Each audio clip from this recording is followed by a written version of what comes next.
سەرۆشی ئەنجومەنی پارێزگای کەرکووک بڕیاری کۆبوونەوەی ژمارە 387 ئەنجومەنەکەی بۆ ڕۆژی سێشەممە داوە بێ ئەوەی ئاماژە بە شوێنی کۆبوونەوەکە بدات. ئەمەش پرسیاری لای بەشێک لە ئەندامانی ئەنجومەن دروست کردووە.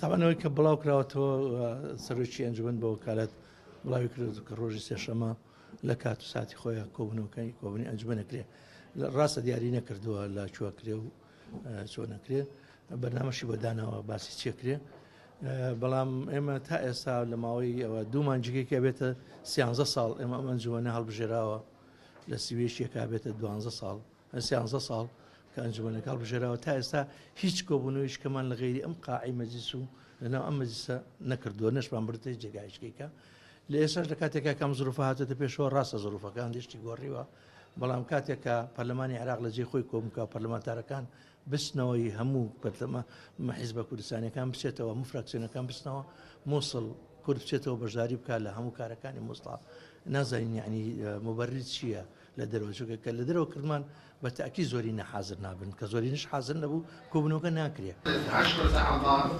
کوتلەی عەرەبی و تورکمانی لە ئەنجومەنی پارێزگا ڕەتی دەکەنەوە ئەوان بەشداری هیچ کۆبوونەوەک بکەن کە لە دەرەوەی کەرکووک بەڕێوە بچێت. خارج كركوك ما نحضر أي اجتماع. لە دەرەوەی کەرکووک ئامادەی هیچ کۆبوونەوەیەک نابین. کۆبوونەوە دەبێت لە نێو هۆڵی ئەنجومەنی پارێزگای کەرکووکدا بەڕێوە بچێت بە ئامادەبوونی سەرجەم پێکاتەکان. ئەوە بۆ مانگێکە ئەنجومەنی پارێزگای کەرکووک هیچ کۆبوونەوەیەکی نەکردووە. پێویست دەکات بە زووترین کات کۆبینەوە بۆ ئەوەی دۆخە ئیدارەکە وەکو جارانی لێ بکرێتەوە. أساسا ليس هناك اتفاق مع الكتل وقوائم مجلس محافظة كركوك.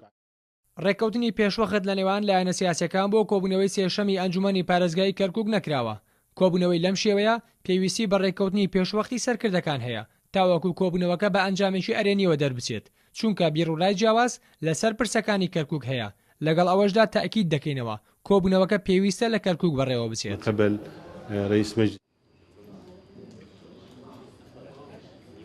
ئەندامێکی لیستی برایەتی لەسەر پشکی پارتی ڕایگەیاندبوو کۆبوونەوەی ئەنجومەنی پارێزگا لە دەرەوەی کەرکووک بەڕێوە دەچێت.